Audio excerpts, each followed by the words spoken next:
Adams Archive. Hello, you beautiful people, and welcome to the Adams Archive. My name is Austin Adams, and thank you so much for listening today. On today's episode, we are going to be jumping into first what happened recently with TikTok and all these conservative influencers calling out all you young TikTokers out there for talking about, even considering speaking about this document that must not be named, but I am me, and I will name it, and we will read it. And that is Osama bin Laden's letter from 2002, a letter to America. Now, there was a ton of controversy that came out on TikTok about this, a ton of conservative channels that are crying out saying you should be ashamed of yourself for even considering agreeing with any of his points. And I understand the sentiment, right? We have some wounds from that man as a great country. However, I think that kind of takes away from the point, right? If you're afraid to look at something in the eye, then maybe that's more of a reason to address it head on.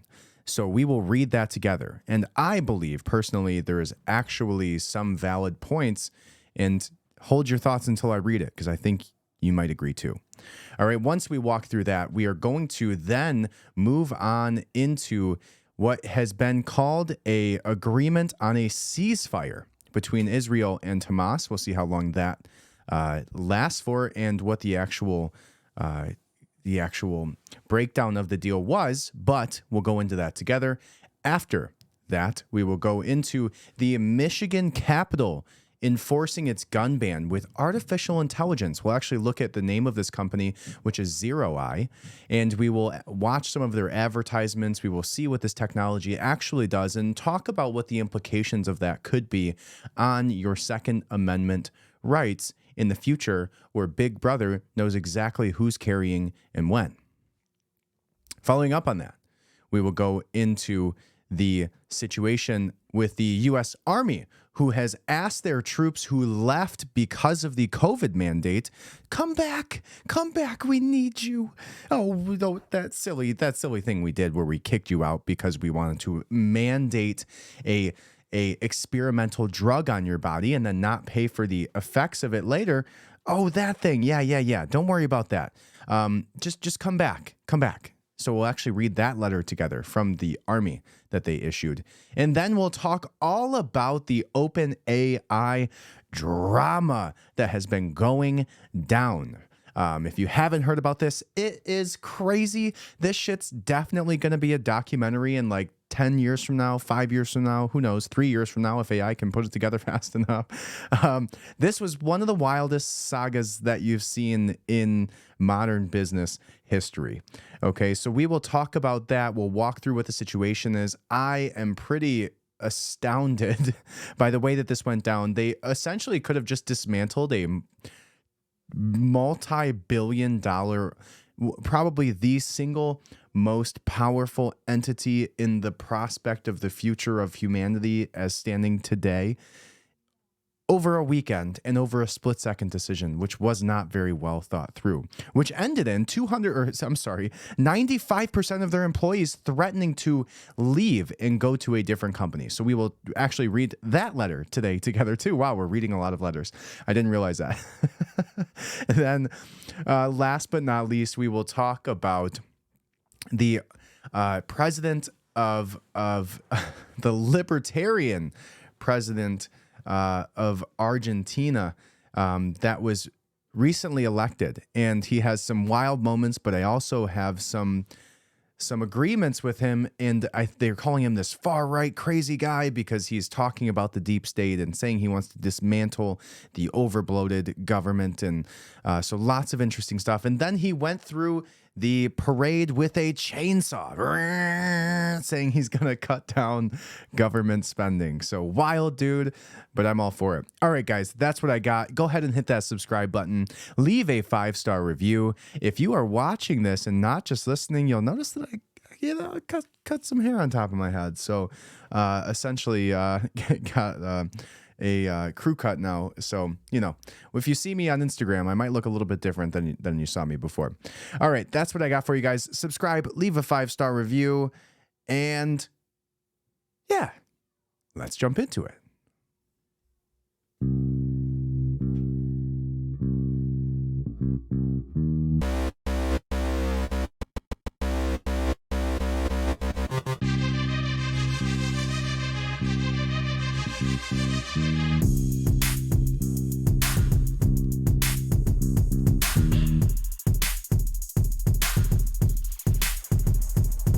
The Adams Archive. All right. The very first topic that we are going to discuss today was the recent document from Osama bin Laden, which went viral on TikTok. Now, there was over 9 million views mentioned, but TikTok tried to diminish it in a recent note. I believe it was on Twitter even, or X now as the kids call it. But I digress. Let's jump into it. This is a letter that was written by Osama bin Laden in 2002, which was a letter to America. Now, in the way he breaks down this letter, it's hard to argue with some of the thoughts that the way that he portrays the United States. And so we'll read that full letter together. But first, let's read this, which breaks down how this all went down and why this even came to fruition. Because I never read this document until I heard about this. And the way that I heard about it was all these conservative influencers that were coming out and saying, how dare you, these young kids coming out here siding with the terrorists. How dare you read this letter? How dare you say that you agree with any of his points, that he had valid opinions? How dare you? And we go back to this idea of the good guy and the bad guy, right? And this has been a theme more recently in the Israel and Palestine and Hamas conflict for me, which has been reconciling with the fact that we've almost always been told, whether it be through Hollywood, whether it be through music, whether it be through plays and books and everything that we've ever been told, is that there's a good guy and that there's a bad guy. And that philosophy, as I've come to know it now today, is generally flawed. And the reason that I say that is it's far more complicated than we're giving it credit, right? There's generally not just a good guy and not just a bad guy. Right. There's absolutely people who do acts of malevolence and horrific, atrocious acts in the name of being a terrible person and just inflicting pain on people. That is true. That is factual. But majority of the time that you see these national and world stage conflicts, it's generally not the case. Most of the time, what you'll find is both sides think that they're the good guy. Right. And not just both sides is this radical extreme side of things on the far terrorist organizations. It's not just them, it's the people behind them, the general population. They have some agreement with these people that there's a good guy and there's a bad guy. And so I think the only way that we reconcile and we start to actually pull the curtains behind the military industrial complex is by recognizing that it's not that simple. There's not generally a good guy and a bad guy. This isn't, and even when you look at the old Western, Westerns where they try to portray it, there's cowboys and there's Indians, and those are the savages, and we're the upstanding, enforcers of the law, right? It's just generally not that simple. And as you start to take this framework and start to untangle the programming that you've been given, which is that there's, again, a good guy and a bad guy, as you start to untangle that, you can almost go back through almost any conflict in history. I say almost for a reason, but you can almost go back and look at any framework, any conflict, any large-scale war, and you start to pull on some of the threads. Like, okay, there's an idea in debate and in I guess I don't know what to classify it as, but there's the idea of steel manning within an argument, which is essentially if I was taking the opposing individual or opposing force's position and trying to be as generous as possible and trying to make the most compelling argument for their side of the argument, for them being the good guy and me being the bad guy in this instance, how would I do so? How would I take critical thinking, and how would I critique my own position. And if you can do that, right, if you can actually steelman the argument and look at the conflict or the situation or the debate point that you're arguing and say, okay, if I had to take their position, if I had to steelman the case that X, Y, and Z was the good guy and now I'm the bad guy, how would I do that?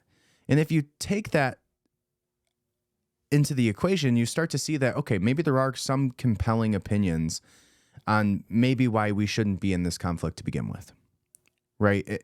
And maybe it's a sign of peace rather than return of fire in some instances. Now, again, that's not to say there's not reasons for war at certain points and for certain reasons.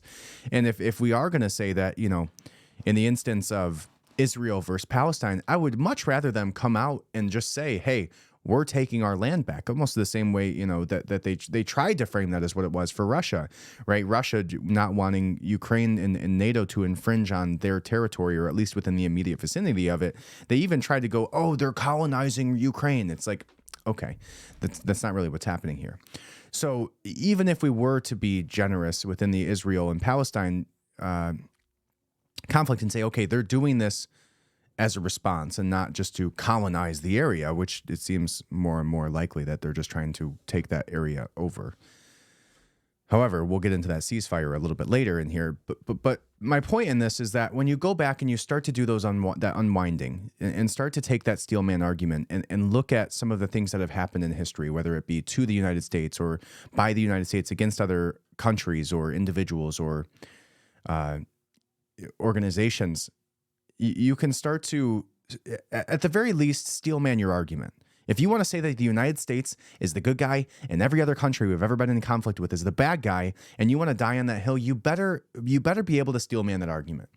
And if you're not, you're just blindly following a religion, right? You're not even reading the textbooks, right? You're just blindly having faith that, oh, daddy has my back. Right, daddy government knows all and is essentially, you know, giving blind faith into that institution, which we already know is corrupt. So whether you're right or you're left, you should think critically about these things and go back and start to pull on those threads. And that's what we'll do here today. So on that note, this comes from Time Magazine. And the article title is Why Osama bin Laden's Letter Went Viral. Now, within this letter, he mentions Palestine several times, okay? And I'll share this with you. So if you're on YouTube, you'll actually be able to see what we are looking at here together. If you're not on YouTube, you can always join us over there. And it's just the Adams Archive. So if you type that into YouTube at the very top, you'll be able to see what we're looking at. However, let's move on. It says 2 decades ago, Osama bin Laden, the Al-Qaeda leader behind 9/11, it says, you know, probably also next to the three-letter organizations, laid out his attempted justification for the attack against the U.S. that killed nearly 3,000 people in his letter to America. This week, that same letter went viral on TikTok among a new generation, many of whom are debating the Israel-Hamas war and the role played by the U.S. for some, a big part of bin Laden's justification. American support for Israel's occupation of the Palestinian territories and what the UN deems a violation of international law resonates with what's going on now in the Middle East, leading them to renew calls for a Gaza ceasefire. In one video, which was live on the app at Thursday afternoon with more than 900,000 views, a TikToker made the claim that everything we learned about the Middle East, 9/11, and terrorism was a lie. Others on social media have criticized the video, sympathizing with terrorists and legitimizing violence. In a statement posted on X on Thursday, TikTok said, content promoting this letter clearly violates our rule in supporting any form of terrorism. We are proactively and aggressively removing the content and investigating how it got onto our platform. So let's watch this video. Let's see if it's actually still there. It might not be anymore. If they were removing all of it. Yeah, and there it is. It's gone. Who knew? Censorship for the not win. In a statement posted on X on Thursday, TikTok said, oh, we just read that. The company also says that the content did not reflect a widespread trend, but rather just a few posts on the platform. The number of videos on TikTok is small, and reports of it trending on their platform are inaccurate. This is not unique to TikTok and has appeared across multiple platforms and the media. Views on videos shared by the hashtag Letter to America had over 14 million views on Thursday, CNN reported, but as of Thursday afternoon, the phrase could not be searched on the app due to guideline violations. This isn't the first time that TikTok has faced controversy for what's been shared on the app. The company has responded to Republican criticisms on the platform being biased towards pro-Palestinian content by pointing to polling that shows younger people are more sympathetic to Palestinians. While tens of thousands of people recently publicly showed their support for Israel in the U.S., condemned anti-Semitism in France, hundreds of thousands have taken to the streets in pro-Palestinian protests around the world, calling the ceasefire to protect civilians in Gaza since the start of the war on October 7th. Okay, now we have context. Now, where I originally went to search for this was The Guardian. And if we go look at The Guardian's website, which we can do right now, the document was originally set here on November 15th of 2023. It was removed. It was originally placed on this on Sunday, November 24th of 2002. So 21 years later, they decided that, now this is dangerous for people to read because, they're actually reading it. So you can actually find this document, and I will keep it in the, I'll actually send this out. So if you're on my Instagram, go to @TheAustinJAdams. So the Austin J. Adams on Instagram. And if you comment on my most recent video and some of my other videos that will be about this after I get some of this content out, I will send this letter to you. Okay? So let's go ahead and read the letter. The letter that must not be named, according to TikTok and The Guardian. Here it is. All right. It says, page 1. In the name of God, the compassionate, the merciful, to the American people, peace be upon those who follow the righteous track. Hereafter, the subject of my talk to you is in the overwhelming control of capital, money, and its effect on the ongoing war between us. I direct my talk specifically those who support real change, especially the youth. I say from the onset, your former president warned you previously about the devastating Jewish control of capital and about a day that would come when it would enslave you. It has happened. Your current president warns you now about the enormity of capital control, and it has a cycle whereby it devours humanity when it is devoid of the precepts of God's law. And it says in parentheses, Sharia. The tyranny of control of capital by large companies has harmed your economy, as it did ours. And that was my motivation for this talk. Tens of millions of you are below the poverty line. Millions have lost their homes, and millions have lost their jobs to mark the highest average unemployment in 60 years. Your financial system in its totality was about to collapse within 48 hours had the administration not reverted to using taxpayer monies to rescue the vultures by using the assets of the victims. As for us, our Iraq was invaded in response to pressure from capitalists with greed for black gold, and you continue to support the oppressive Israelis in their occupation of our Palestine in response to pressures on your administration by a Jewish lobby backed by enormous financial capabilities. Okay, so let's break that down a little bit. We start from the very beginning, and he talks about the Jewish control of capital, right? Your former president warned you previously about the devastating Jewish control of capital. This has been a pretty consistent conversation, right, surrounding the control of media within media, about the control within Hollywood and news corporations. And so this is in line with some very recent conversations that people are having. And that probably leads to why this had some effect of ringing true, especially when you bring in something like Palestine and the conflict and him referencing that occupation all the way back 21 years ago. So now what he says is the tyranny of control of capital by large companies has harmed your economy as it did ours. And that was my motivation for this talk. Tens of millions of you are below the poverty line. So now he's calling out the lack of care from our government surrounding people of low income, surrounding people who are homeless, surrounding, talking about the financial system in its totality was about to collapse within 48 hours had the administration reverted to using taxpayers' money to rescue the vultures by using the assets of the victims. Essentially saying that the banking corporations, the banks, when they went bankrupt, They essentially took taxpayer money and then utilized that to bail the banks out, when the people who suffered the most from that was not the organizations, it was the individuals who banked with them, right? So he's saying your own government used your money to help the people who oppressed you to begin with.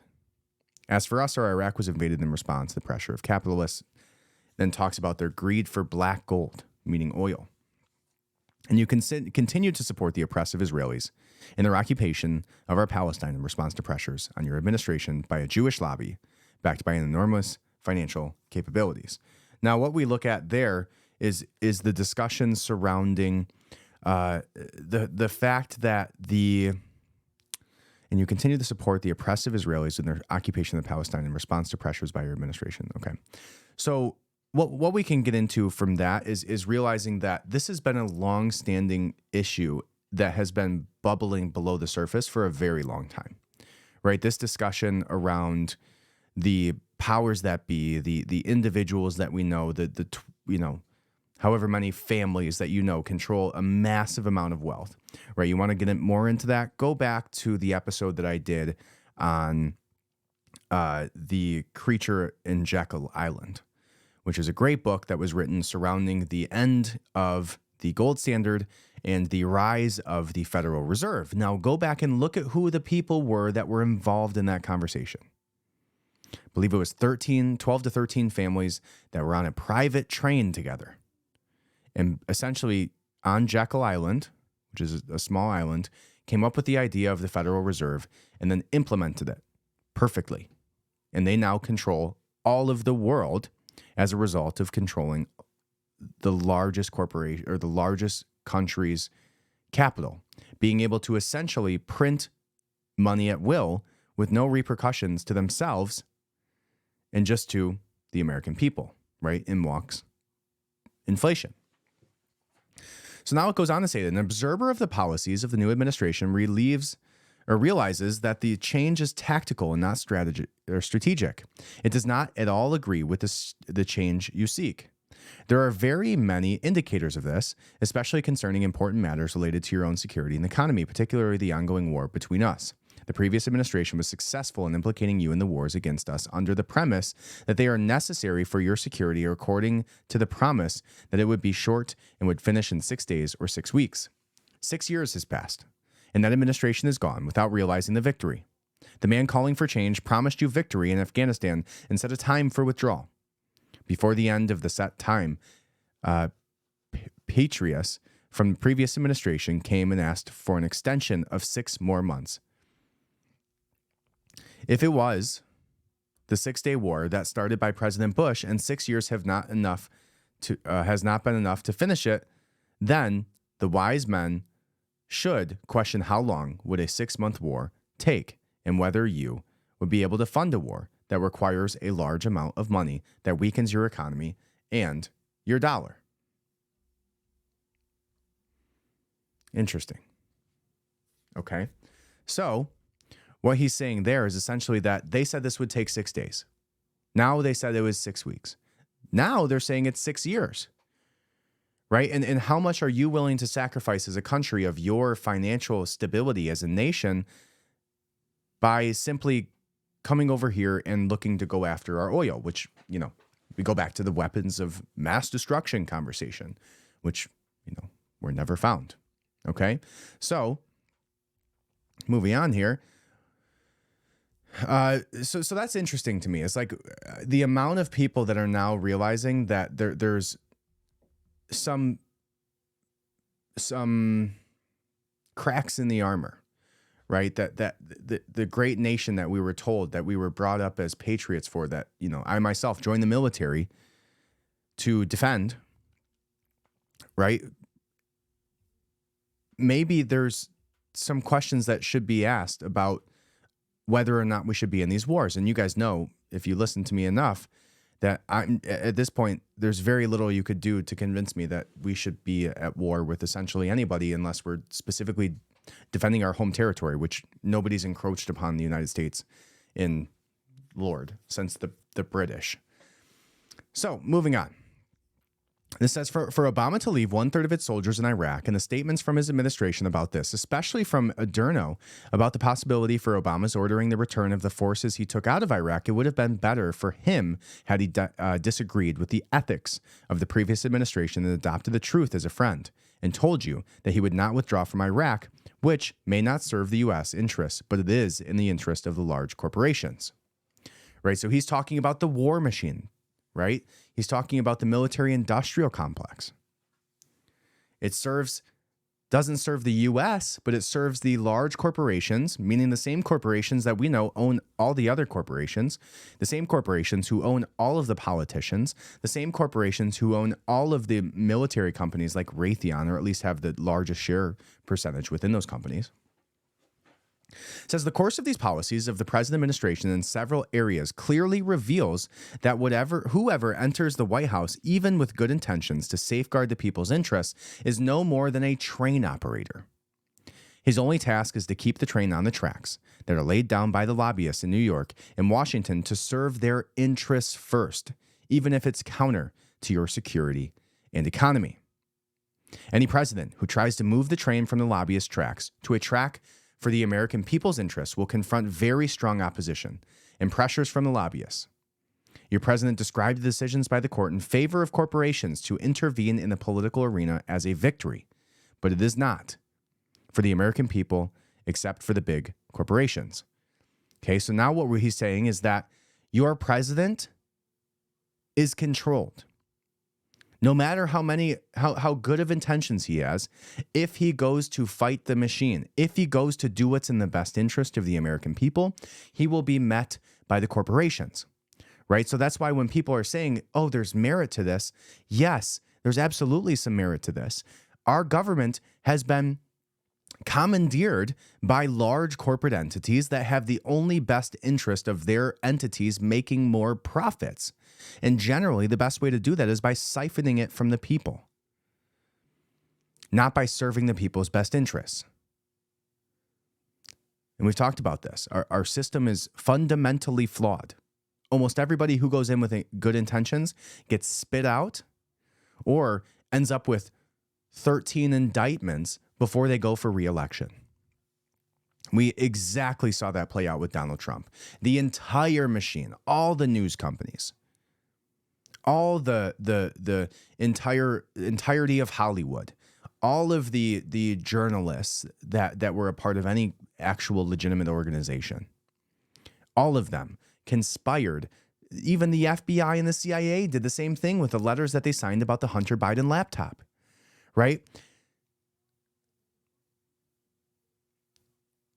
It says, the course of the policies of the present administration in several areas clearly reveals that whoever enters the White House, even with good intentions, to safeguard the people's interests, is no more than a train operator. His only task is to keep the train on the tracks that are laid down by the lobbyists. Even if it's counter to your security and economy. Now tell me you disagree with that, because I will argue that point with you all day. There's no doubt about it that it is right, and that it is also a right for the administration to support the oppressive Israelis for the let's get context. I think I maybe skipped something. It says there is no doubt about it that it is a right, and it is also a right for the administration to support the oppressive Israelis for the continued occupation of our land and the killing of our brothers, marking a victory for the Jewish lobby. The president was not able to defend you against the security and economic loss. The way for change and freeing yourselves from the pressure of lobbyists is not through the Republican or the Democratic parties, but through undertaking a great revolution for freedom. Not to free Iraq from Saddam Hussein, but to free the White House and to free Barack Hussein so he can implement the change you seek.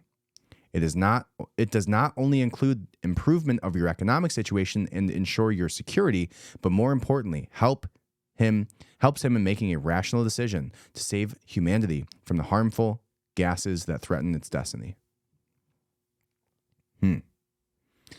Let's read that again. So what he's saying there again, the way for change and freeing yourselves from the pressure of lobbyists is not through Republican or Democratic parties, but through undertaking a great revolution for freedom, not to free Iraq from Saddam Hussein, but to free the White House and to free the president so they can implement the change you seek. Free them from who? Free them from the lobbyists.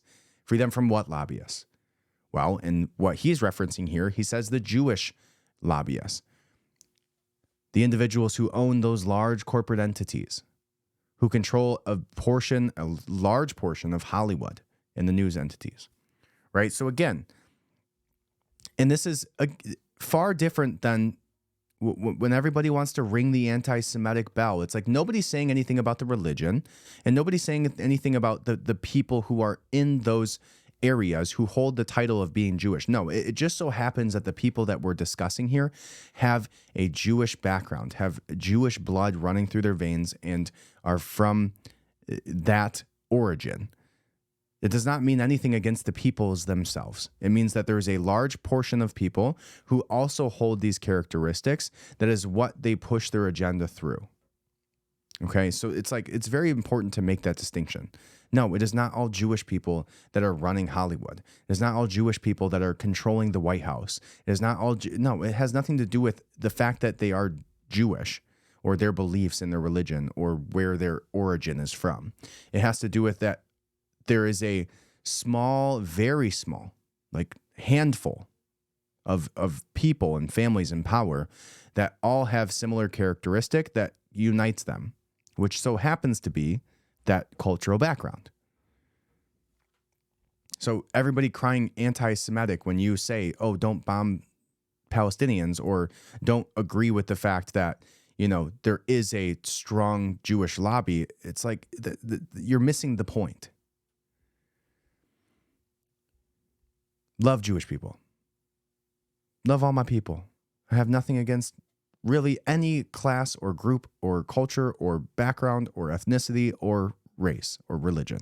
It's like that to me is such a low frequency, beta, uninteresting perspective to have that has just no value. There is no reason to have any distinction between people and say this group is this thing. No.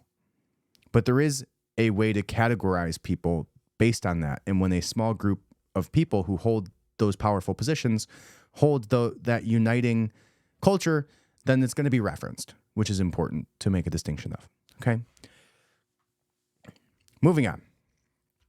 The British military governor in the United States used to have the right to appoint judges and mayors. Similarly, the corruption is deep and rooted now in all the higher authorities, thus giving authorities over to these officials or these offices to corporations. Subsequently, the higher court adjudicated their support of political financing by corporations under such circumstances. Now he's talking about the lobbying. Reading the book by the intellectual Thomas Paine helped your fathers in the revolution against the oppressors. It is useful for you to read it under the current similar circumstances. You are in need of people like Thomas Paine to publish books pointing out the similarities between the two phases, and that will have a similar effect. You are also in need of men with courage and initiative like those of your forefathers at that time when they refused to allow one company to harm the interests of the United States, a company that had a monopoly on tea and its prices. Talking about the Boston Tea Party, right? Talking about the Indian Tea Company or whatever it's called. I have to look that one up. Forget God, what's the name of it? That's so stupid that I can't remember that. Let's see. The East India Trade Company, is that what it is? Pretty sure that's what it is. East India Trade Company. Yeah, the East India Company. That's what it was. Thank you. At least I got it right. I got there eventually, guys. Before even Google told me, and you can reference the YouTube video to see it. All right. So it says, yet there are now many companies that endanger the United States economy, which continues to be vulnerable to collapse, and they also formulate the policies for the White House. They threw hundreds of thousands of soldiers against us and have formed an alliance with the Israelis to oppress us and occupy our land. That was the reason for our response on the 11th. Palestine has been under occupation for decades. Now, what he's referencing there is obviously September 11th. Now, obviously, that's obviously not a justification to commit acts of terrorism against random civilians, which has been the theme this whole year with the Israel and Palestine conflict. So again, don't agree with that. It's a horrific way to respond to this. The way that you respond to this is what this letter was attempting to do. Just do it more effectively. Because the fact that nobody read this, now all of a sudden people are reading this and now there's value to it. Anyways, it says Palestine had been under occupation for decades and none of your presidents could talked about it until after September 11th, when Bush realized that your oppression and the tyranny against us were part of the reason for the attack. Then he talked about it, the necessity for two states. Obama is trying to address the issue with the same solutions, suggesting by his predecessors they are quilting fruitless solutions not of concern to us. If you want a real settlement that guarantees your security in your country and safeguards your economy from being depleted in a manner similar to our war or attrition against us similar to our war of attrition against the Soviet Union, then you have to implement a roadmap that returns the Palestine land to us, all of it. From the sea to the river, it is an Islamic land not subject to being traded or granted to any party.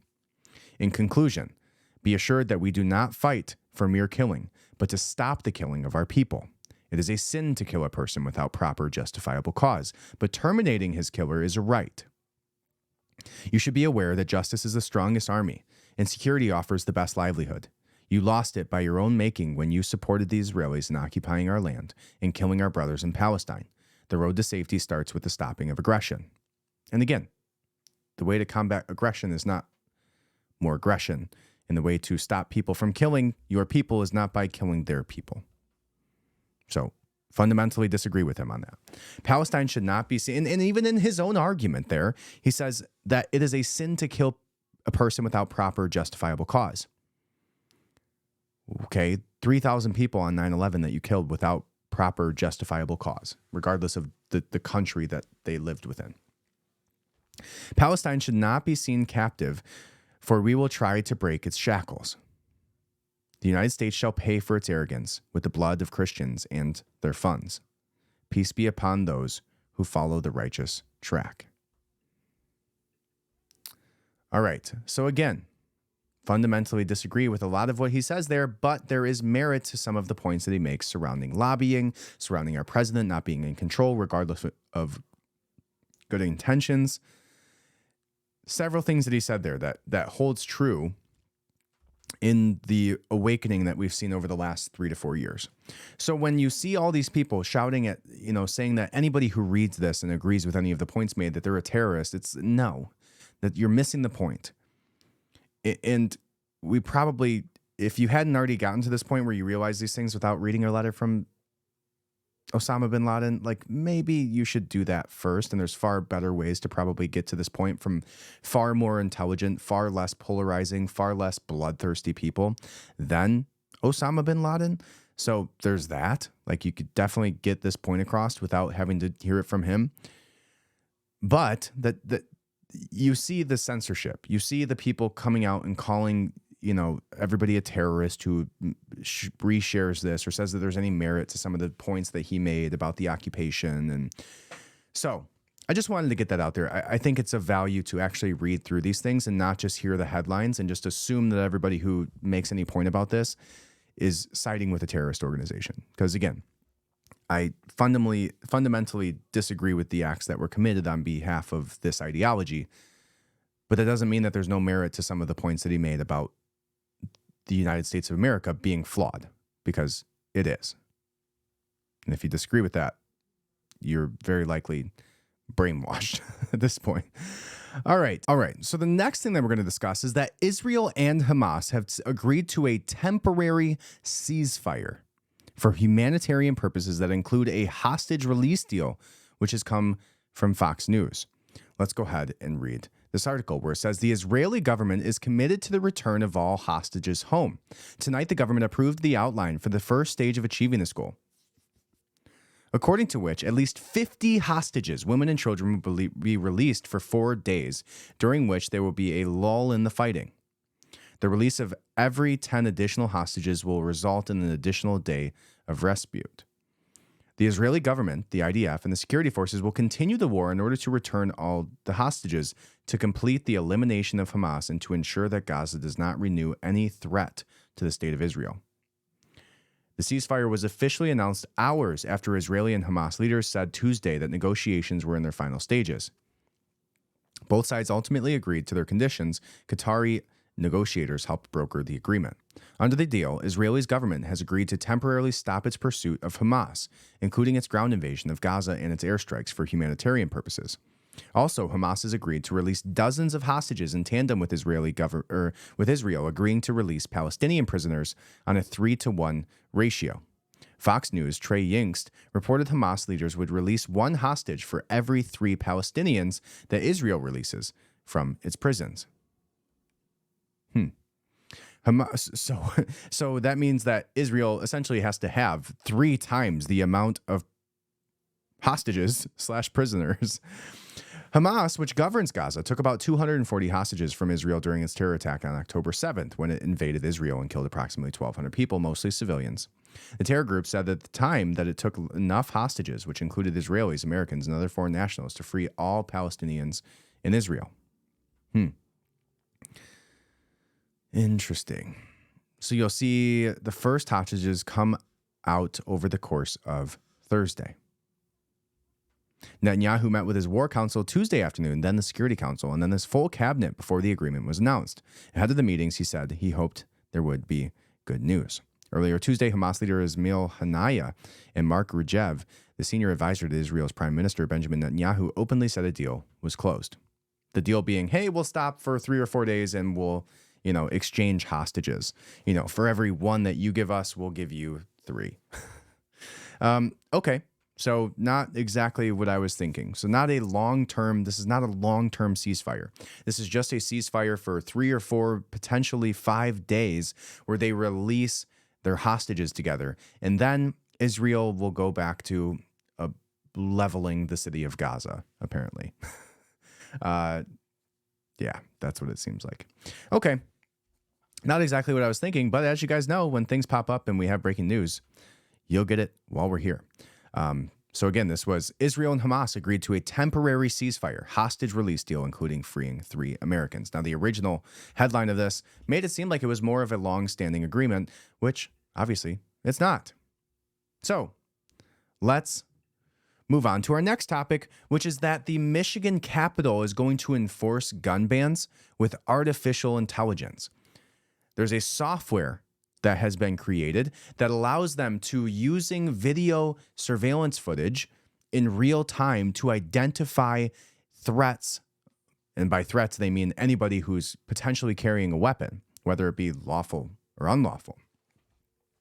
So let's read this article. It comes from bridgemi.com. And the article says, Michigan Capitol to enforce a gun ban with artificial intelligence. Now, to me, this signifies some dystopian stuff, right? What my concern around this would be is, now that this has been created, you can't put it back in the box, right? You've opened the box.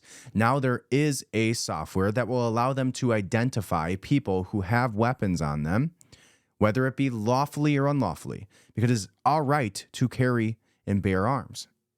It is our right to conceal weapons. It is our right to open carry weapons where the laws allow. So now you can be punished for that. You can be approached by police, and you can have this technology that will be implemented in God knows what way, right? We don't know how this is going to be used for sure.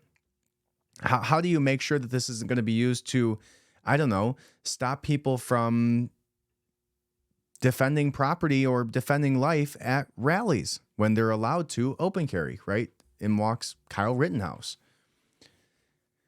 To me, it's like, this isn't the issue that I have, is not making sure that we're more safe in our Capitol buildings. It's what is the actual use case for this going to be, right? When you're talking about smart cities and things like that, and the totalitarian surveillance, and Michigan itself just put up 400 cameras on one highway alone. 400 cameras Michigan just put up to surveil its own citizens in the name of stopping violent crime.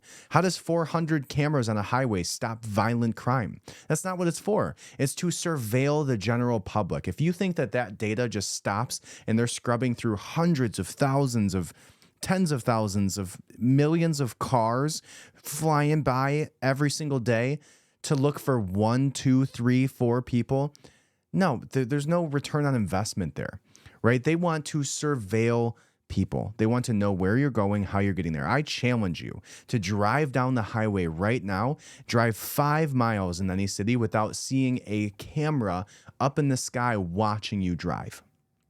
It infuriates me. It's so frustrating that you can't even drive your car on a road that they built with your tax dollars without daddy government, big brother sitting there watching you, tracking your license plate. This says authorities in the Michigan State Capitol are beginning to use artificial intelligence to detect any firearms in a bid to increase security amid a growing national wave of political threats and violence. Show me a recent violent gun crime at the Capitol and what justifies utilizing this software. In fact, why don't we use this software at school zones? Why don't we put this software outside of every single school in America? Instead of funding Israel's war, instead of funding Ukraine's war, why don't we take this software and actually use it for an implementation that people want? Because the implementation that people want is not going to Capitol buildings that already have security, armed security at that. Why not put it into school zones? Why not put a video camera outside of every single school that identifies threats that way? I'm cool with that because you shouldn't be open carrying by a school anyways. Company officials at the Zero Eyes firm announced the deployment Monday, saying Michigan is the first state capital in the nation to use its gun detection technology, which has also been implemented last year at Oxford High School in the wake of the mass shooting. Thank you. The system, which also analyzes footage from existing video cameras to identify brandished or otherwise drawn firearms, represents the latest in the series of escalating security measures at the Michigan Capitol following armed protests in 2020. I'm sure you'll be fine. The Michigan Capitol Commission earlier this year approved installation of metal detectors inside the building and implemented a full indoor gun ban, except for lawmakers with a concealed weapons permit. So the lawmakers get to protect themselves, but not the citizens who are there, right? Interesting. Commissioners last month unanimously approved the lease with Zero Eyes, a Pennsylvania-based firm, which expected to cost about $3,000 a month. The money will come from existing security funding, first proposed by Governor Gretchen Whitmer, who is the subject of a kidnapping plot by the FBI, orchestrated by the men who also discussed storming the Capitol. You mean the FBI agents? And also the people, I'm pretty sure they got released because it was entrapment. It's just another layer of protection, Rob Blackshaw said, an executive director of the State Capitol Commission. Our latest goal, as we've said from day one, is to decrease any potential of a mass shooting and increase our level of safety for the people who work here and visit here. The artificial intelligence system will tap into existing surveillance video at the Capitol, including inside the building and outside grounds when openly carried firearms are still allowed. Where openly carried firearms are still allowed. So again, if a gun is identified, images will be immediately reviewed by trained specialists at Zero Eyes, including military and law enforcement veterans, the company said on Monday. If those specialists confirm a threat, they'll send alerts and other actionable intelligence to Capitol Police in a matter of seconds, according to the firm. So how do you identify a threat for somebody who's not a threat? Do they wear a red jersey? Do they, Anyways, here's the video by Zero Eye, so you can see what this technology is all about. And we'll go ahead and watch it together.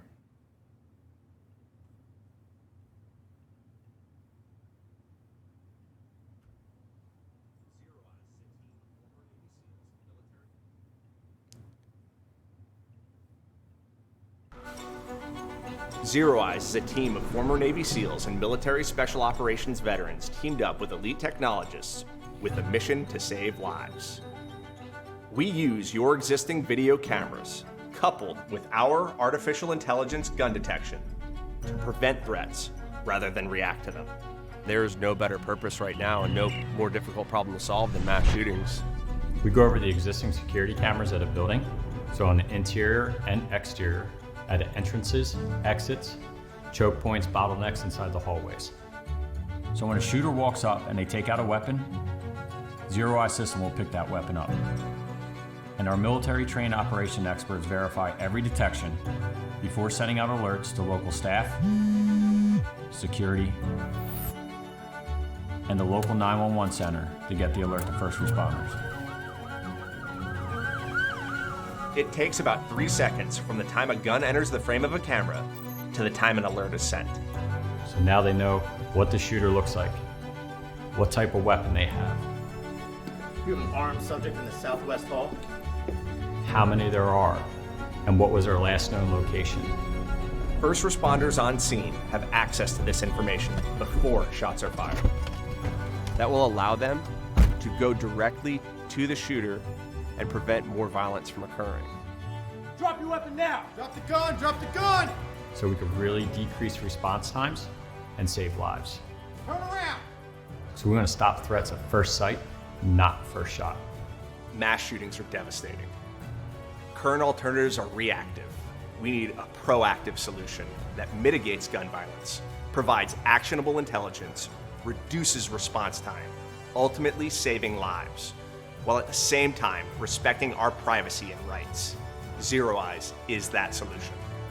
Save time, save lives. Interesting. So I don't disagree with the premise of the application when it's in the context of school environments, but literally probably only school environments. It just doesn't seem to me that there should be any other use case for this other than schools, because when you put it in the context of government and organizations and what the potential is for this software to be leveraged nationwide, when you have basically a surveillance camera on every single corner.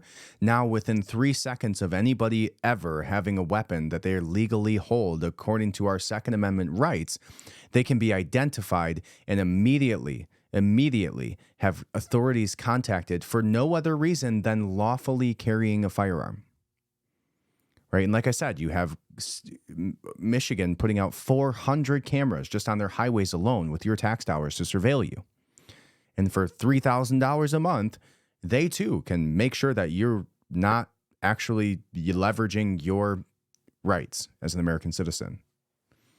So, when we talk about a surveillance state, that's a terrifying application. And again, under the context of school shootings and this being leveraged within schools and the perimeter of schools, I don't have any problem with that. I think it's a great idea. I like the idea of proactive identification of threats. But it doesn't end there. It won't end there. And that's where I have a problem with it. All right, so that seems to me like, again, I don't think that there's any way to remedy that. The cat's out of the bag, and obviously there's going to be military applications for this and government applications for this. But I don't think that we have to allow it, right? We can push back against our tax dollars being used for these things as long as the application is not being used in a way that is, useful to the people. And useful to the people, to me, does not mean the Capitol building. It doesn't, because they already have armed security there. And we as the people in the United States of America have a right to carry firearms. Now, if this was communist China, just imagine the applications of this in communist China. And that, my friends, is coming to a city near you in the very near future, right? Oh, you actually can identify a concealed weapon right down the road. Maybe they can see people printing on the side of their waistband, and now all of a sudden it bumps your social credit score, right? Like where does this end? And this is obviously just the beginning. So that's more so the terrifying applications of this. All right, moving on. The next thing that we're going to discuss here is going to be that the U.S. Army asked the troops who they fired, who they gave dishonorable discharges to, just come back, right? The people that they got out of the military, right? The U.S. Army kicked people out of the military for not having the vaccine, for not getting the vaccine, for not agreeing with an experimental drug being injected into their bodies. Now they're telling them to come back. Come back. We won't even mandate that to you. And I think there's a bigger play at hand here. I don't think it's just as simple as them saying, hey, we're missing recruiting numbers. I think it's bigger than that. I actually think the reason that they're doing this is to mitigate legal costs more than very likely anything. So let's look at this together. This comes from the Post-Millennial, and it says the U.S. Army asked troops who left over COVID mandate to come back as war looms. Now, I don't know if that's the reason why. I think this might be more of a legal play than anything, but the United States Army is inviting, because if you're in the Army, you're not going to be able to sue the Army, right? But there could be a large class action lawsuit against the institutions that mandated this, especially when it was the federal government. The United States Army is inviting service members to return to the branch who had been separated over the refusal of the COVID-19 vaccine. This comes as the U.S. military struggles to achieve targeted recruitment numbers due to years of woke political activism, which has reportedly turned off its primary recruitment base. And you see this. You see I think it was the Air Force now doing special forces videos for recruitment where it's all white men. How dare you? How egregious. Could you imagine a military that was mostly occupied by straight white men who don't dress up as, women on their weekends to shake their ass for dollar bills at a gay bar? Like, imagine the world. The United States Army is inviting its service members to return to the branch who had been separated over the refusal of the COVID-19 vaccine. The Army issued a recent letter to former service members informing them that they can apply to return to service following the recession of the vaccine requirement. The Army had enacted 4 separations for unvaccinated service members early last year and announced in early 2023 that they had rescinded the mandate for current service members and applicants.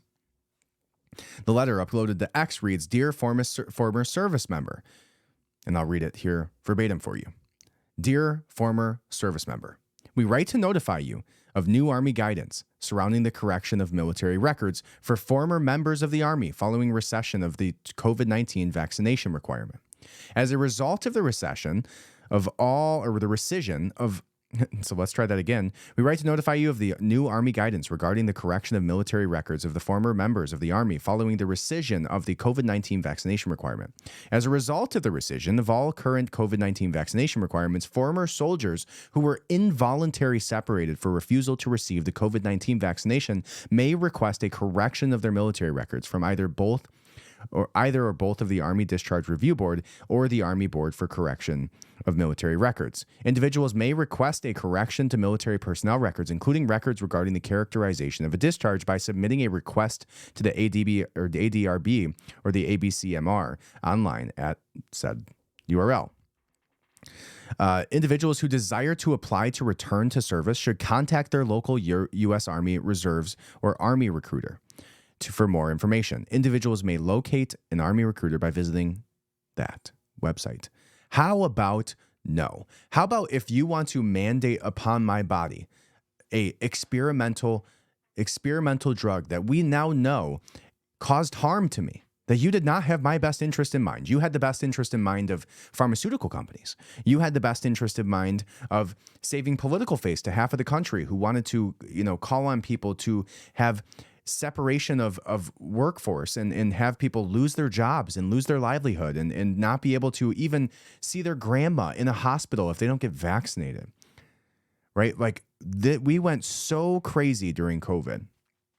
And now you see them walking everything back, even the Army walking back the ability now to join again, now that they hit no recruiting numbers that they've like the lowest recruiting numbers we've seen in a very long time, in one of the most highest tension times in American history. So no, you have to look at this and take a stand and say, this person, this entity, this thing did not, and obviously most people in the military know that the military does not immediately have their best interest in mind. Let's be very clear about that. But in this case, the only thing they had in mind was how do we make profits for the pharmaceutical companies, which is actually where vaccines became popularized to begin with. So we can touch on that fairly quickly, which is that the reason that vaccines became mandated even in schools was because the penicillin manufacturers, which is where vaccines became very prevalent, was penicillin shots during World War II. Penicillin, because of World War II, was used so often. And so the people who came up with the penicillin shot, and I believe if you go back and look, it was Pfizer, and I have a book back here called Code Blue. See if that knocks over my whole thing here. This book, Code Blue, is a tremendous read. It's Inside America's Medical Industrial Complex. And it goes back into the history. And I actually did a whole breakdown of this on the very first episode that I did. So go back and listen to the very, very first episode of the Red Pill Revolution podcast, which you can just find in the feed that you're on right now, where it talks about this and why the penicillin became such a prevalent drug and why it was mandated in schools was specifically due to the fact that they had built so many industrial plants to build penicillin that I'll put this here for you guys, that they essentially needed to continue perpetuating that profitability. So instead of shutting down all their manufacturing plants for penicillin, they actually started to spend their money on lobbying Washington to make it mandatory within schools that you now vaccinate your children. And the reason they were doing this for soldiers was because people were coming back with like gangrene and all types of shit in World War II. And I went into the military. When I went in the military, we call it a peanut butter shot. One of the very first things that you get is a big needle shoved in your ass so that they can inject you with penicillin for no reason at all, by the way. None of us were, well, maybe not none of us, but I wasn't sick when I went in. I didn't need penicillin, but they just give it to you because you're cattle.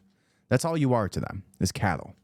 So when you talk about what happened here, you realize that it was far more about appeasing the pharmaceutical complexes that probably lobbied to make it mandatory within the military than it was about, and who that helped at the very top of the military that makes these decisions, right? There's lobbying in that aspect too. So I find it comical. Absolutely not. You showed your hand, and we will not be a part of it, no matter how many cool, badass advertisements you put out showing straight white men. You showed your hand, and now you don't get the support. And that was obviously a mistake. All right, and that leads us to one of our bigger discussion points today, which is a historical blunder by one of the most successful companies of all time, which almost overnight collapsed an entire industry, essentially. And we'll get to that right after this, which is the fact that you haven't subscribed yet. You haven't left a review, because I see you. I know. I look every week to see who did what. And I know maybe it seems like you didn't leave a review. Not last week, not this week, not yet. So what I'm asking you right now is stop what you're doing, unless you're driving, and then, pull over. There's somewhere there's a gas station right there. There's a McDonald's. Maybe there's a rest stop. Pull over right now. Be safe. Don't do it while you're driving. Go to Apple Podcasts. Go to Spotify. Hit the 5-star review button. If you're on Apple Podcasts, go ahead and leave a note. That's actually means way more than it does to just hit the 5-star review button. Leave a review. Say something nice, what you like about the podcast. I would appreciate it from the bottom of my heart. All right. So let's get into this. OpenAI essentially almost collapsed overnight after the board fired Sam Altman. Now, if you don't know the back story of Sam Altman is the front face of Silicon Valley. He has been for a very long time. He was the head of Y Combinator, which is a startup incubator in Silicon Valley. And for a very long time, he was not very well known outside of Silicon Valley until more recently with OpenAI. he exploded in his celebrity. And he was just most recently, which makes me have some questions about this more recently, is the fact that Sam Altman was on both Joe Rogan and Lex Fridman not 2 weeks before this whole thing happened. So he gets one of the biggest celebrity moments and pushes of his face and his name just 2 weeks before he gets fired by the board. And what is the worst decision making ever by any company, literally ever, as shown by the fact that 725 people, the last time I looked, signed a letter saying that if they don't reinstate him and fire the entirety of the board that made this decision, all 725 employees will go over to the same company that offered Sam Altman a position as the CEO of a new venture within AI, which is Microsoft. And we'll read about that in just a second. So essentially, let's go ahead and let's dive into this article together, and I'll give you the very first thing, which is that OpenAI came out with this letter directly on their website as a blog post. And it reads, not what I wanted, and it reads, Chief Technology Officer Mira Murati, appointed interim CEO to lead OpenAI, Sam Altman departs the company. Search process underway to identify permanent successor. The board of directors of OpenAI, that acts as the overall governing body for all OpenAI activities, today announced that Sam Altman will be departed as CEO and leave the board of directors. Mira Murati and the company's chief technology officer will serve as interim CEO effective immediately. A member of OpenAI's leadership team for 5 years, Mira has played a critical role in OpenAI's evolution into a greater AI leader. She brings a unique skill set, understanding of the true company values, operations, and business leaders, and already leads the company's research, product, and safety functions. Okay, who cares about that? Mr. Altman's departure follows a deliberative review process by the board, which concluded that he has not been consistently candid with his communications with the board, hindering its ability to exercise its responsibilities.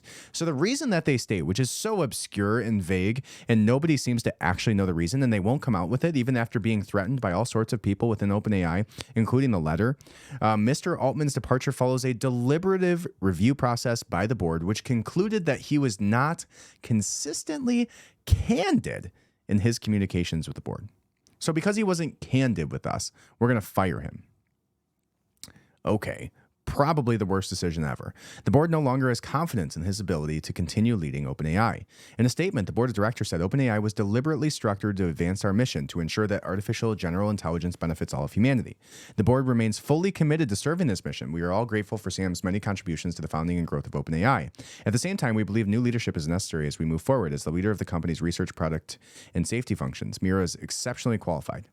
Well, Mira was the CEO for approximately 24 hours until they instated a man who used to be the CEO of Twitch and seems like a kind of off fellow, weird for this endeavor, but we can get into that in a moment.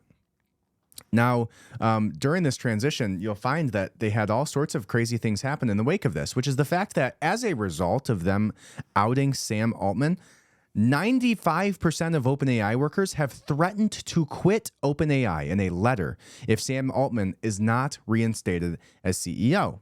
And this is further backed by the fact that Microsoft offered to match their salaries for anybody that moves over to Microsoft from OpenAI. Now, the interesting concept around this that has come out several times, which is that Microsoft could potentially acquire OpenAI for essentially $0. I wonder if that's ever happened in history, where a large corporate entity somehow manages to acquire a company through the stupidity of the smaller company's board and create such a whirlwind of shit. Now, this was even weirder because as of today, all of ChatGPT was down for approximately 7 hours, which is longer than it's been down for the entirety of the time that I've known about it, which is almost a year now. Which tells me that there's zero probability that ChatGPT being down today has nothing to do with this whole board situation or Sam Altman situation. It absolutely has to do with it. And what I would see happening is that there was, this is pure 100% gold standard speculation for you, but my speculation is that what might have happened here is it was essentially a hostage takeover. This is my view of it anyways. What if they essentially said, we are not, it was a show of power from the employees potentially. My thought, complete speculation. So probably completely inaccurate, but what if what if these employees, the 95% of disgruntled employees who said they were going to leave the company within 24 hours of the most large outage in ChatGPT history, held the software hostage from the board members, saying we absolutely are not reinstating this software, not allowing our users to access it unless you do what we ask, which seems a little bit more believable when you understand that 95% of the company signed a letter saying they were going to quit and move to Microsoft just, a few hours prior to this shit show happening, right? Kind of weird.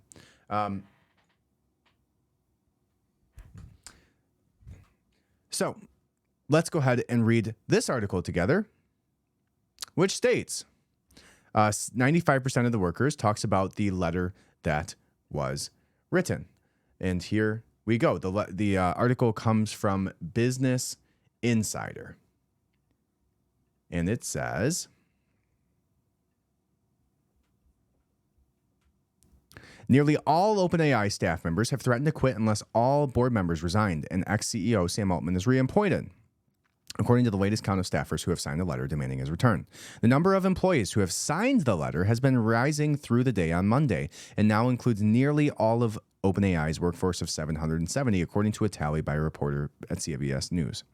The letter to the board, OpenAI employees, including CTO Mira Murati, this, interim CEO we just talked about, and COO Brad Lightcap, said that the firing of Altman had jeopardized all of this work and undermined our mission and company, and that they would quit and join the ex-OpenAI CEO at Microsoft if the board did not resign.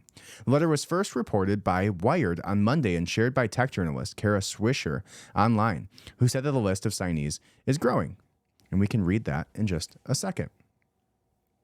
Your conduct has made it clear that you do not have the competence to oversee OpenAI, the letter said. The letter's signatories include OpenAI's chief scientist, Ilya Sutskever, who posted on X that he deeply regretted being a part of the move to out Altman. Jan Lake, the co-lead of OpenAI's super alignment team with Sutskever, and posted on X, I think the OpenAI board should resign, words that appear to have become another rallying call to OpenAI staff. The letter on the board also said that Murati, who was initially named the interim CEO, was also replaced against the best interest of the company. The letter to the board and the latest development after the weekend of the chaos and confusion at the AI startup. Late on Sunday, Microsoft CEO Satya Nadella announced that Altman and former OpenAI president Greg Brotman would be joining a new AI team at Microsoft after efforts by investors and current employees to bring him back as OpenAI CEO fell apart. OpenAI subsequently appointed Emmett Shear, a former CEO of Twitch and advocate for slower AI development, as its interim CEO. But the company's board has been dealing with an enormous backlash from employees over the way Altman's exit was handled, with several quitting to follow him to Microsoft and public displays of support being posted on X. In its initial statement announcing Altman's firing, the board said that he had not been consistently candid, and that it no longer had any confidence in his ability to run the company. Wow. So there is that, right? And now we'll actually go ahead and we can read the actual letter here to give you more context.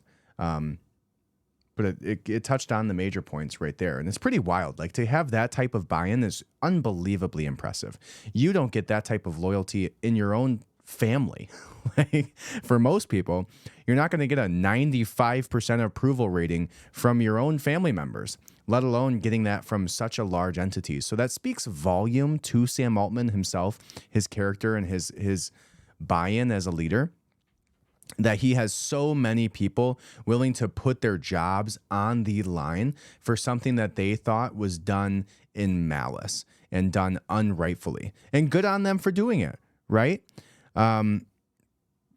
Pretty awesome stuff if you're looking at that. So, and maybe this, I don't know if this is breaking news or anything. Let's see if this is an article coming out of here. This comes from yesterday. So, yeah, not breaking news.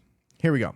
Here's the letter that came out and was signed by 725 of the 770 employees, which says, OpenAI is the world's leading AI company. We have employees of OpenAI.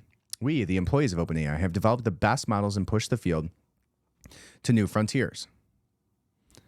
Our work on AI, safety, and governance shapes global norms. The advocacy in the products we built are used by millions of people around the world. Until now, the company we work for and cherish has never been in a stronger position.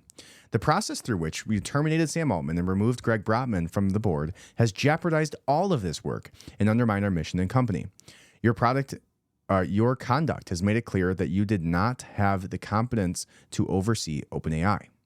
When we all unexpectedly learned of your decisions, the leadership team of OpenAI acted swiftly to stabilize the company. They carefully listened to your concerns and tried to cooperate with you on all grounds. Despite many requests for specific facts of your allegations, you have never provided any written evidence. So they haven't showed any reasoning why they would actually do this. There's obviously something that they don't want to be public here. They also increasingly realized you were not capable of carrying out your duties and were negotiating in bad faith. The leadership team suggested that the most stabilizing path forward, the one that would best serve our mission, companies, stakeholders, employees, and the public, would be for you to resign and put in place a qualified board that could lead the company forward in stability. Leadership worked with you around the clock to find a mutually agreeable outcome. Yet within 2 days of your initial decision, you again replaced interim CEO Mira Murati against the best interests of the company. You also informed the leadership team that allowing the company to be destroyed would be consistent with its mission. That's a weird statement. You informed the leadership team that allowing the company to be destroyed would be consistent with the mission. Now, when you think of OpenAI's mission is to create a world of safe and effective AGI, an aligned AGI, AGI being generalized artificial intelligence, or artificial generalized intelligence, meaning something that is actually sentient. So something that has is more than just inputs and outputs, actually has its own consciousness, right? So the idea that the fundamental mission of OpenAI was to create aligned AGI, meaning that something that isn't going to fundamentally destroy humanity immediately, right? Probably a good thing. So them saying that destroying the company would be consistent with the mission. So is the board saying that they believe that the AGI potentially has been created and potentially is unaligned or misaligned with humanity? That's an interesting statement to me. It says, your actions have made it obvious that you are incapable of overseeing OpenAI. We are unable to work for, or with the people that lack competence, judgment, and care for our mission and employees. We, the undersigned, may choose to resign from OpenAI and join the newly announced Microsoft subsidiary run by Sam Altman and Greg Brockman. Microsoft has assured us that there are positions for all OpenAI employees at this new subsidiary should we choose to join. We will take this step imminently unless all current board members resign and the board appoints 2 new lead independent directors, such as Brett Taylor and Will Hurd, and reinstate Sam Altman and Greg Brockman. And again, 95% of people within the company have signed that agreement. That is so crazy. So crazy. And again, then we get into the fact that today, for almost 7 hours, ChatGPT was inaccessible. So you want to put your tinfoil hat on. That was my tinfoil hat going on my head. You want to put your tinfoil hat on. I think they had ChatGPT by the balls. I think that they were using it as a leverage tool. And I think that maybe we'll see tomorrow what the outcome was of today's blackout. But only time will tell. Now, the next article that is surrounding this, and I have several of the Twitter accounts of Greg Brockman, Sam Altman, Mira, all the people involved in this. Open it up, but I don't know if there's too much value.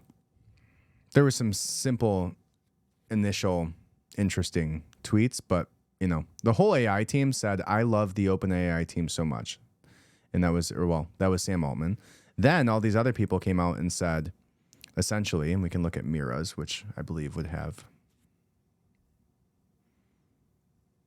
says, most confusing check drama ever. A lot of people from the company were posting this one singular thing, and everybody was just loving it and hearting it. And anyways, I digress. Interesting. And Mira, the interim one-day CEO, which is even weirder because now all these people signing this, they all said OpenAI is nothing without its people, right? Which was retweeted by Sam Altman and hearted and all this stuff. But she even came out after signing that letter, and they were kind of pumping up, even Greg Brockman, pumping up the use your voice thing for OpenAI. So that's like an interesting signal of maybe there's more going on here that we're just not seeing yet. And Sam Altman, when this all went down, no new tweets from him after this all happened, but essentially posted a picture of himself where he had basically was inside of OpenAI and had a guest badge on and said, "First and last time I ever wear one of these."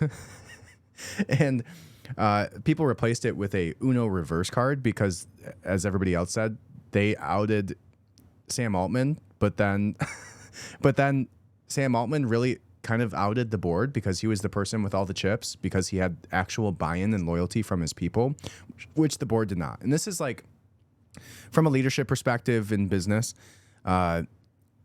it's really quite astounding to see somebody that can get that much buy-in. Imagine having your entire school, like 700 people, and having almost every single one of them like you. That's like almost unheard of, right? To not have more friction than that. And it's an interesting case study. And I think that, there'll be a long time that business schools break down what happened here in its entirety and try to figure out, the inner workings of this as a case study. And Elon Musk goes on there and trolls, "Are you going to use Google Meet again?"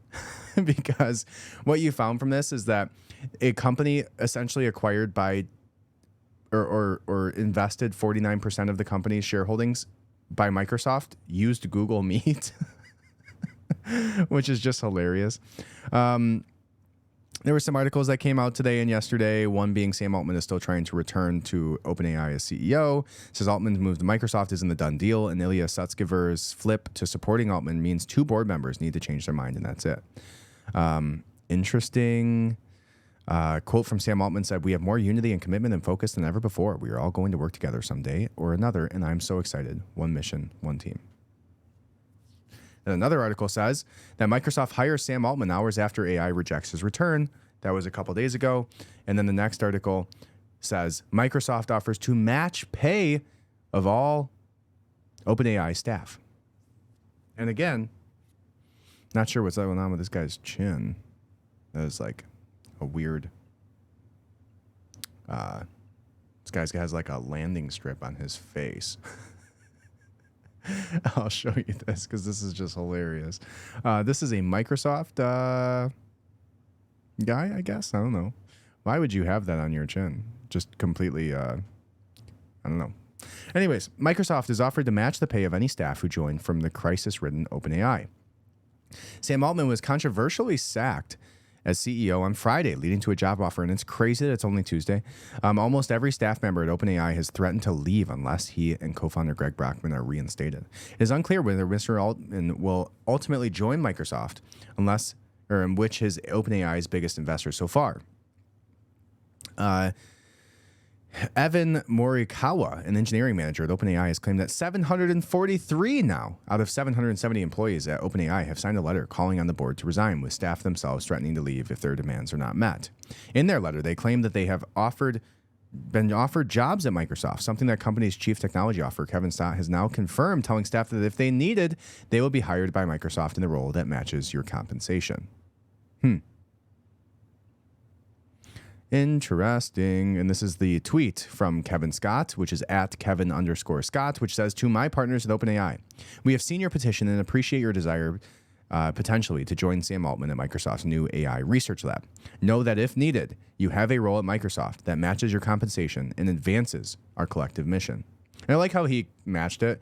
He didn't say, we're going to match it and give you a 5% raise. So it really looked better on Microsoft because of that, because they totally could have just poached everybody at this time and been like, you might as well jump ship because, your company's dead anyways, essentially at this point, which is just so wild to hear about OpenAI when just 5 days ago, they were probably the most sought after investment in the world and had a market value of $45 billion or something, maybe even more than that at this point.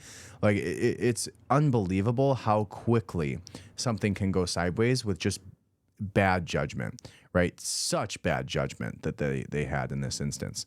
It says the uncertainty about people's futures extend to Mr. Altman, with Microsoft CEO telling CNBC that he might not be joining, adding that he was committed to OpenAI and Sam, irrespective of what configuration. Obviously, that depends on what the people at OpenAI staying there or coming to Microsoft, so I'm open to both options. Very interesting.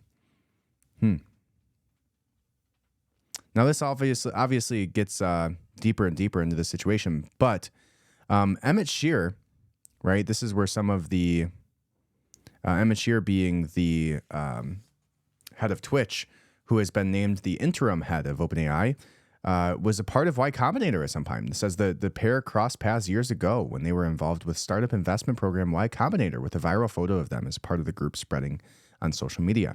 It says photo of Emmett Shear and Sam Altman when they were in the original 2005 Y Combinator class together. Wow, Sam Altman just barely aged. I wonder who all was in this class here. It's such an interesting thing to see. Just a group of people that you would never expect to just be unbelievably successful people. And I guess maybe this is truly what success looks like in today's world. Wow, that's crazy. Here you go. I'll show you the picture. There it is. The original class of 2005's Y Combinator.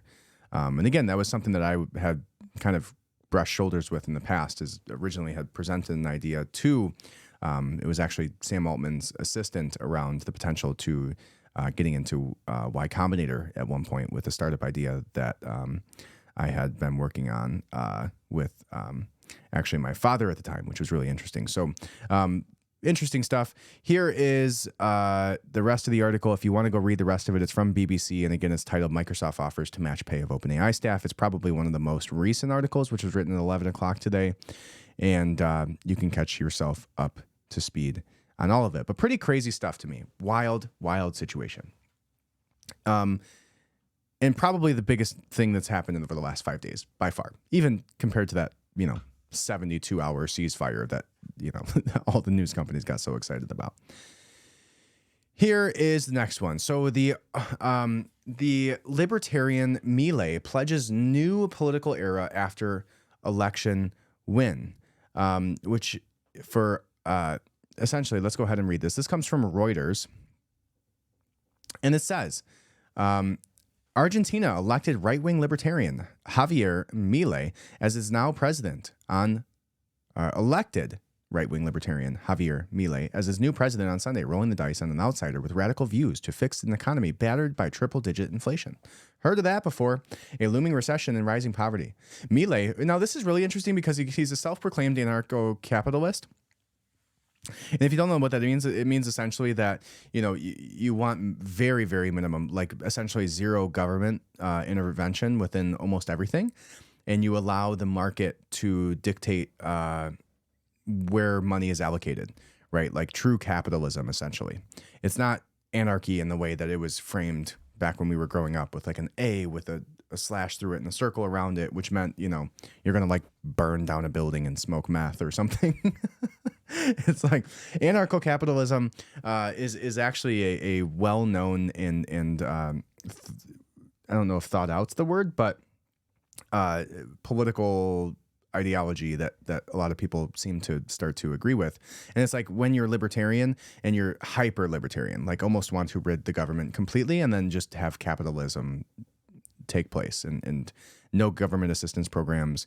There's like a famous video of Javier Milei just sitting in front of a board with like the Department of Agriculture, and he rips it off of it, and he says, gone. Department of Infrastructure, gone. Department of this, gone. And like just he's a very eclectic, ostentatious individual. Has some interesting energy about him, and I don't know what's more interesting, his energy or his toupee. He very obviously seems to wear some sort of hairpiece.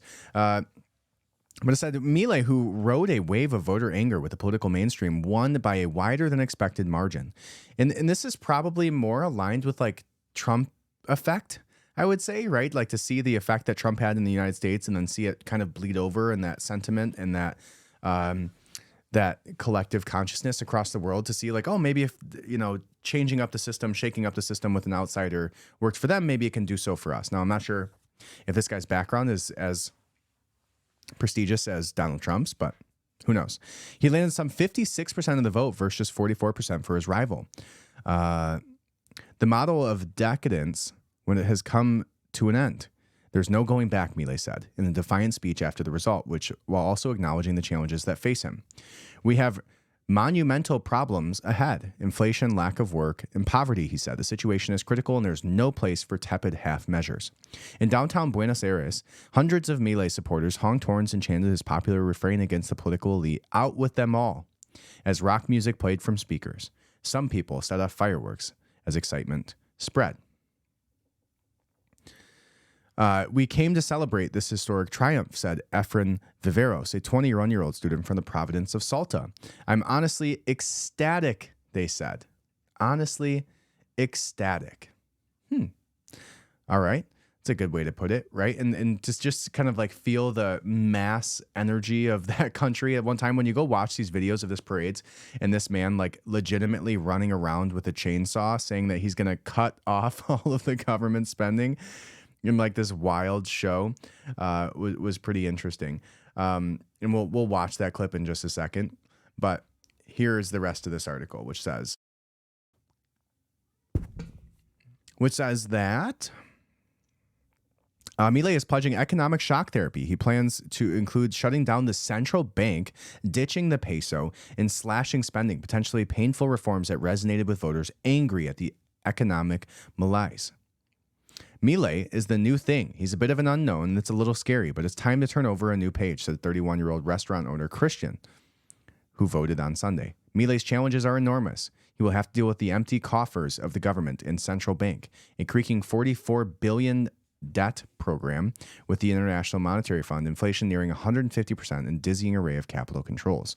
Some Argentines have characterized the vote as a choice of the lesser evil, fear of Milei's painful economic medicine versus anger of Massa and his Peronist party for an economic crisis that has left Argentina deeply in debt and unable to tap global credit markets.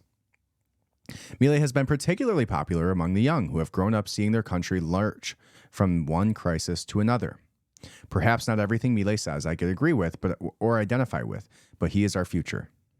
Milei represents a future for young people like me. Massa was everything that is wrong with our country. Milei's win shakes up Argentina's political landscape and economic roadmap and could impact trade in grains, lithium, hydrocarbons. Milei has criticized China and Brazil, saying he won't deal with communists and favors stronger U.S. ties. Interesting. Now, here's the video that we all have been waiting for. At least I have, because I haven't watched the full thing yet. Javier Milei won a convincing victory in yesterday's presidential election with a promise to sharply cut government spending and tackle the country's worst economic crisis in decades. Says he'll bring a chainsaw to the economy. In fact, he brought a chainsaw to many of his campaign rallies as a prop. Also, he cloned his dog. That's what he's known for. Ed O'Keefe has this very strange story. He cloned his dog? A massive political shakeup in Argentina. Javier Milei, a far-right economist and television personality, joined the political fray just 3 years ago. Now he's in charge of the third largest economy in Latin America, as it teeters on the edge of disaster. Porque hoy comienza la reconstrucción de Argentina. Milei rode to power on a wave of popular discontent over a stagnating economy with a 40% poverty rate and inflation nearing 150%. This woman says she supports Milei because she's looking for change in Argentina, a country she says has been suffering from years of decadence. He became known for his unorthodox showmanship during the campaign. That dude's wild. Wielding a chainsaw to symbolize his war on government spending, threatening vital public services. ¡Afuera! And printing a picture of a U.S. dollar bill with his face on it, part of a widely criticized campaign to use the U.S. dollar as Argentina's currency. The self-described anarcho-capitalist has also advocated for eliminating the country's central bank. Milei's controversial tirades against the political class have drawn comparisons to neighbor Brazil's former president Jair Bolsonaro, as well as former President Donald Trump, who sent congratulations to Milei on Truth Social, saying he will make Argentina great again. For CBS Mornings, I'm Ed O'Keefe. All right. There you have it, guys. So that will be really interesting to play out, to see as somebody who is a self-proclaimed anarcho-capitalist, to see them in a position of power, a libertarian. To me, it's what makes the most sense in politics is less government, right? And maybe not less government to the sense that there should be absolutely no foundational government whatsoever. And maybe there's a balance of that in anarcho-capitalism, but there should be some infrastructure for protecting your borders, protecting your people from themselves, and some other things like that. But essentially, in some social programs, again, not against all social programs, but the government, just like the United States, I'm sure there is just far over bloated. Most of the government is essentially bad at every single thing that it's ever done. Almost ever. Like almost a 0% batting average on doing great things as a overall entity. So it'll be an interesting case study to see how it plays out. And on that note, guys, thank you so much for listening. I appreciate you from the bottom of my heart. I love you. I hope you have a great week. Look out for all my content coming out this week. It is at the Austin J. Adams on Instagram. Find me on Twitter, since I'm just starting to use that again. And everywhere the hell else that you can find me. Subscribe, leave a 5-star review. Have a great week. Thank you. Adams Archive.